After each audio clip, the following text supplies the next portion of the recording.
Vous savez que le cancer de l'intestin est une maladie dangereuse qui touche environ 43 000 personnes au Royaume-Uni chaque année.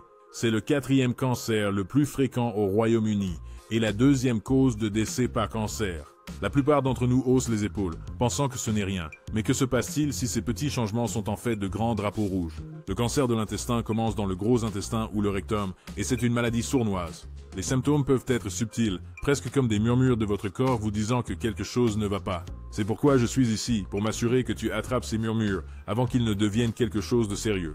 Ma mission aujourd'hui est de vous expliquer les 7 symptômes clés du cancer de l'intestin que vous ne pouvez pas vous permettre d'ignorer. Reste avec moi et je vais te partager les 7 symptômes du cancer de l'intestin que tu dois investiguer d'urgence. 1. Changement dans les habitudes intestinales. Maintenant, je sais que parler de tes habitudes de salle de bain n'est pas exactement une conversation de table, mais c'est super important. Alors, de quoi parlons-nous ici? Pensez à tout changement persistant dans la façon dont vous allez à la salle de bain. Peut-être que tu as une diarrhée qui ne veut pas s'arrêter, ou que tu es constipé et que tu as du mal à aller aux toilettes. Ce ne sont pas juste des désagréments mineurs. Cela pourrait être la façon dont votre corps tire la sonnette d'alarme. Pourquoi est-ce important? Eh bien, des changements constants dans vos habitudes intestinales peuvent être un signe précoce que quelque chose ne va pas. Votre système digestif est assez bon pour vous dire quand il y a un problème. Quand ces changements persistent, il est peut-être temps de faire attention. Alors, quand devriez-vous consulter un médecin? Si tu remarques ces changements pendant plus de quelques semaines, c'est le moment de prendre rendez-vous. Et si les symptômes sont graves ou s'aggravent, n'attendez pas. Allez voir votre fournisseur de soins de santé immédiatement. Il vaut toujours mieux être prudent et faire vérifier les choses tôt. 2. Sang dans les selles. Voir du sang dans vos selles peut être alarmant et cela devrait l'être. C'est l'un des symptômes clés du cancer de l'intestin que vous devez prendre au sérieux. Mais que cela signifie-t-il vraiment? Eh bien, le sang dans les selles peut apparaître de différentes manières. Parfois, il est rouge vif, d'autres fois, il est plus foncé, presque comme du goudron. Les deux peuvent indiquer que quelque chose ne va pas dans votre système digestif. Maintenant, avant de paniquer, souvenez-vous que tout le sang dans les selles n'est pas dû au cancer. Cela pourrait être dû à quelque chose de moins grave comme des hémorroïdes ou une fissure anale. Mais, et c'est un gros mais, vous ne devriez jamais l'ignorer. Du sang dans vos selles est la façon dont votre corps agite un grand drapeau rouge, disant « Hé, regarde ça !» Perte de poids inexpliquée. Imaginez ceci, vous mangez de la même manière, vivez votre vie habituelle, mais soudainement, enfin vos gènes se relâchent et la balance affiche des chiffres que vous n'avez pas vus depuis des années. Au début, cela pourrait sembler une victoire, surtout si vous avez voulu perdre quelques kilos. Mais voici le piège. Si vous perdez du poids sans essayer, cela pourrait être votre corps essayant de vous dire que quelque chose ne va pas. Une perte de poids inexpliquée peut être un symptôme de cancer de l'intestin. Lorsque les cellules cancéreuses se développent, elles consomment beaucoup de l'énergie de ton corps, ce qui entraîne une perte de poids. De plus, ces cellules peuvent perturber votre appétit et la façon dont votre corps absorbe les nutriments, vous faisant perdre du poids même si vous mangez comme d'habitude. Maintenant, comment savoir quand s'inquiéter? Si vous avez perdu 10 livres ou plus en 6 mois sans changer votre régime alimentaire ou vos habitudes d'exercice, il est temps de faire attention.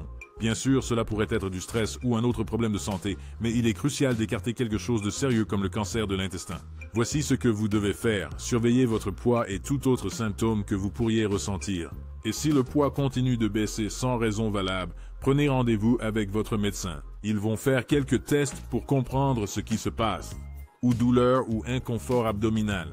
Les douleurs ou gênes abdominales sont l'un de ces symptômes qui peuvent signifier beaucoup de choses, d'une simple indigestion à quelque chose d'aussi grave qu'un cancer de l'intestin. La clé ici est la persistance et l'intensité. Si vous ressentez des douleurs ou des gênes abdominales persistantes qui ne disparaissent pas ou qui reviennent sans cesse, il est temps de faire attention. Ce type de douleur peut se manifester par des crampes, des douleurs aiguës ou une douleur sourde constante. Elle peut être localisée à un endroit ou s'étendre à travers votre abdomen. L'important est de ne pas l'ignorer, surtout si cela persiste ou s'aggrave. Alors, pourquoi cette douleur est-elle un signal d'alarme pour le cancer de l'intestin? Eh bien, à mesure que le cancer se développe, il peut provoquer des blocages dans votre intestin, entraînant douleur et inconfort. Cela pourrait aussi appuyer sur d'autres organes ou tissus, causant divers types de douleurs abdominales. Si tu ressens ce genre de douleur persistante, ne l'ignore pas. Parlez à votre médecin. La détection précoce est cruciale et peut faire une grande différence dans le succès du traitement. Rappelez-vous que votre corps sait mieux et faire attention à ces signaux peut vous aider à rester en bonne santé. 5. Fatigue et faiblesse.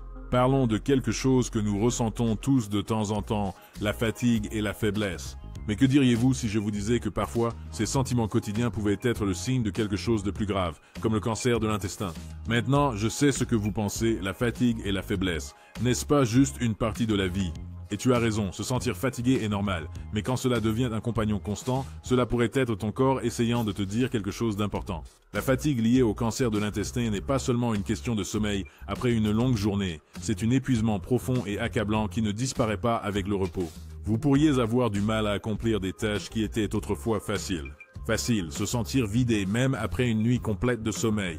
En plus de cela, il y a une faiblesse générale, un manque de force qui rend les activités simples aussi difficiles que l'ascension d'une montagne.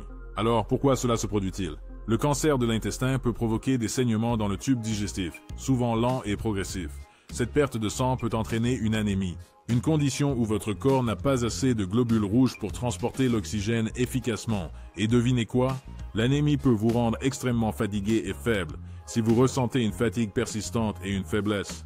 Il est temps d'écouter votre corps. Ne mettez pas cela sur le compte du stress ou de l'âge. Les personnes âgées, une détection précoce du cancer de l'intestin peut faire une énorme différence dans le traitement et le rétablissement. 6. Anémie.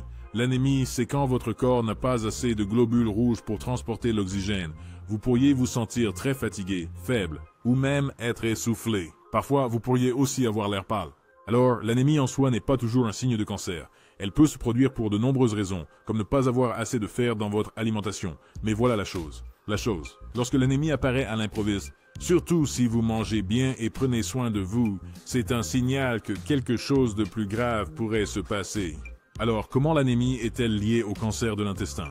Eh bien, les tumeurs dans l'intestin peuvent causer des saignements petits, parfois invisibles. Ces saignements mènent à une perte de sang lente au fil du temps, ce qui peut vous rendre anémique. C'est comme si votre corps agitait subtilement un drapeau rouge, disant « Hey, fais attention à moi » si vous vous sentez exceptionnellement fatigué, faible ou essoufflé. Ne vous contentez pas de mettre cela sur le compte d'une vie bien remplie ou du vieillissement, écoutez votre corps. Si vous avez ces symptômes, surtout avec d'autres comme des changements dans vos habitudes intestinales ou du sang dans vos selles, il est temps de consulter un médecin. C8. Évacuation incomplète. Donc, tu viens de finir aux toilettes, mais tu as l'impression de ne pas avoir complètement terminé. Ennuyeux, non? Eh bien, ce sentiment peut être plus qu'une simple nuisance. Avoir l'impression de ne pas avoir complètement vidé vos intestins peut être un symptôme du cancer de l'intestin. C'est quand vous avez cette sensation constante qu'il reste encore quelque chose, même après être allé aux toilettes. Ce n'est pas seulement une chose occasionnelle, c'est persistant. Persistant, et cela peut vraiment perturber votre quotidien. Alors pourquoi cela se produit-il? Lorsqu'une tumeur se développe dans votre intestin, cela peut entraîner un blocage ou créer une sensation qui trompe votre corps en lui faisant croire qu'il doit y aller à nouveau. Cela peut mener à de l'inconfort et c'est la façon dont votre corps signale que quelque chose ne va pas. Il est important de ne pas ignorer ce sentiment, surtout s'il dure depuis un certain temps. C'est sûr, il pourrait y avoir d'autres raisons comme le régime alimentaire ou le stress, mais si ce symptôme persiste, il est temps de voir un médecin. La détection précoce du cancer de l'intestin peut faire une énorme différence dans le traitement et les résultats. Merci d'être resté avec nous, tout le monde. Rappelez-vous, si vous avez l'impression de ne pas avoir complètement vidé vos intestins, ne l'ignorez pas. Soyez proactif concernant votre santé et consultez un médecin si quelque chose vous semble anormal. N'oubliez pas de partager et de vous abonner à notre chaîne pour plus de mises à jour sur la santé.